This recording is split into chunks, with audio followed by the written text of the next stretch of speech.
I'm Tommie Lee, and this is the Scam of the Week. Once again, Jan Diaz, the president and CEO of Your Better Business Bureau, serving Northern Indiana, is joining us. Hello, Jan. How are you? Good. How are you, Tommie? Not too bad, thank you. Memorial Day weekend, right around the corner, and for a lot of people, that means cookouts and hanging out with the family. Maybe a nice long weekend to finally breathe and get caught up on things. But Jan, you are telling us about something that everybody needs to hear before the holiday hits us. We're talking about some scams that tend to really ramp up this particular time of year. Yeah, Tommie, that's exactly right. And here's the thing about Memorial Day specifically. It's a holiday that carries a lot of fun and food, but a lot of weight because people feel that sense of gratitude towards veterans and military families. And that feeling of generosity is real. But at the same time, scammers see that as an opportunity to take advantage of others' generosity. So they know that people are in a giving, trusting mindset, and they build their entire pitch around that. So the goodwill itself is what the scammers are counting on. Yeah, exactly. And that's what makes these types of scams so frustrating. Because a person is just trying to do something meaningful, and someone else is trying to take advantage of a person's kindness. Jan, walk us through it. What does this scam actually look like? Well, the most common thing that we see around Memorial Day is the fake charity.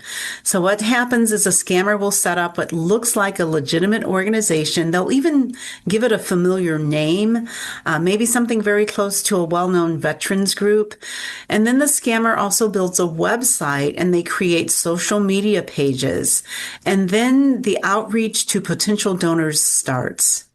So by the time you're looking at all of this, it looks completely real. It really does. And the message is usually very emotional.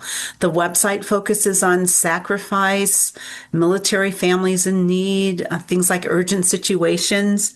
And that message is designed to make you want to act right now without slowing down to ask any questions. So the emotion and the urgency are working together. Yeah, that's exactly the setup. Because when you feel something strongly and someone tells you there's no time to wait, your instinct is to help first and then ask questions later.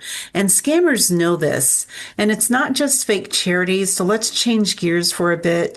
There are also scams targeting veterans and military members directly. And one version of the scam is a predatory loan.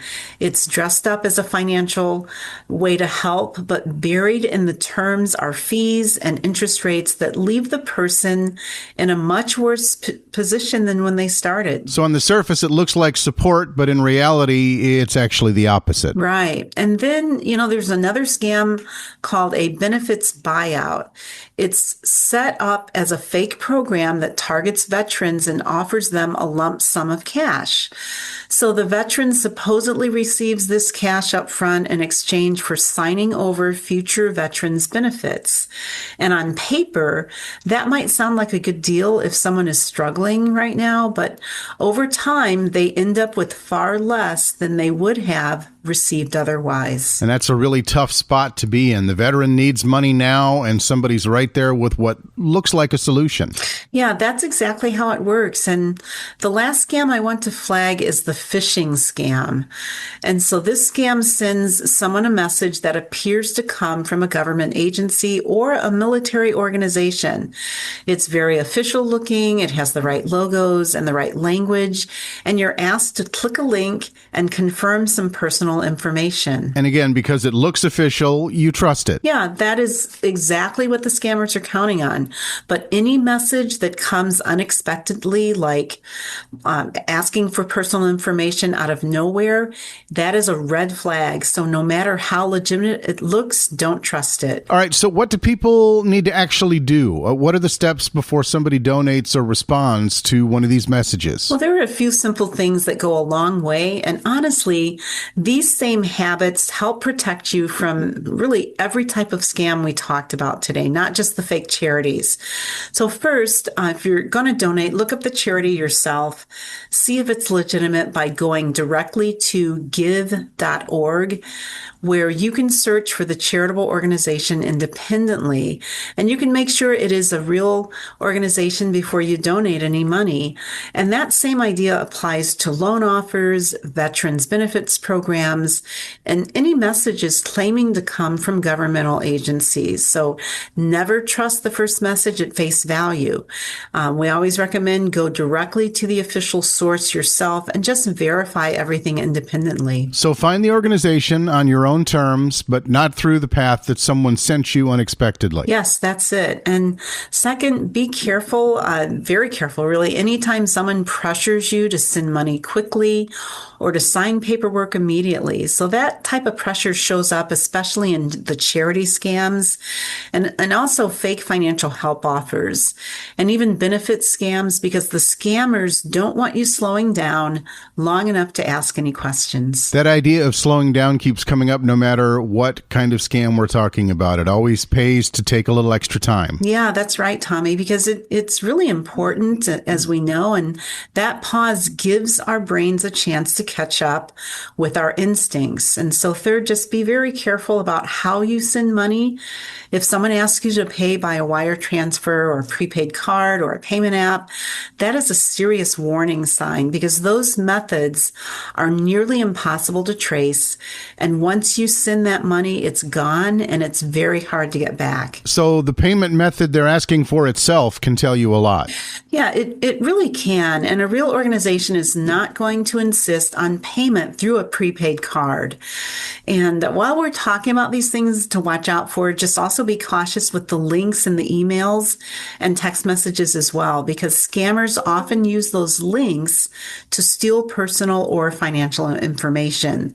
So if you receive a message like this asking you to click a link and enter your social security number or even banking information, skip the link altogether and go directly to that organization's official website instead. So you are just removing that in-between step that the scammer put there when you do that. Yeah, that's all it takes, and you're cutting them out of the process entirely. All right, Jan, let's talk about the situation no one wants to be in. What if somebody is listening right now and they already realize that something has gone wrong for them with one of these scams? Well, the first thing I want people to hear is this. These scams are built to feel completely real, and anyone can be caught off guard. And really, there's no reason to feel embarrassed.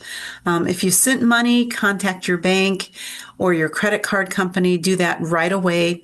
The sooner you make that call, the better your chances are of stopping the transaction or even recovering some of what was lost. Just don't wait. And that call needs to happen right away. Yes. And if you shared any personal information, things like login credentials or account numbers, anything like that, update your passwords and monitor your accounts closely starting today.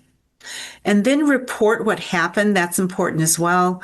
You can file a report at BBB Scam Tracker, which is at bbb.org/scam tracker, and also with the Federal Trade Commission at reportfraud.ftc.gov. And I want to say why that reporting matters so much. Every report gives investigators a clearer picture of how these scams operate, and it warns others in your community who might be susceptible to the same situation.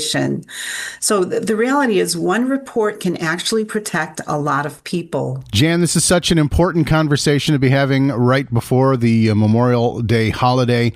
And it's something that people might want to be doing this weekend. Do something good, and they absolutely should. Yeah, and they can. And the goal here is never to stop people from giving. It's just to make sure that when you give, your support is actually reaching the people you intended it to reach. A little research up front can protect your generosity. It's a very good way to put it. All right, everybody, enjoy the holiday weekend. Honor the people who deserve to be honored. Our thanks to our veterans, of course. And just take that extra minute before you click, donate, or hand over any information. It is totally worth it. And it is the best way to remain safe in this environment where the scammers are out there. Jan Diaz from the Better Business Bureau, serving Northern Indiana. We thank you, and we will talk to you again soon on the Scam of the Week. Sounds good. Thank you, Tommie. Podcasts by Federated Media.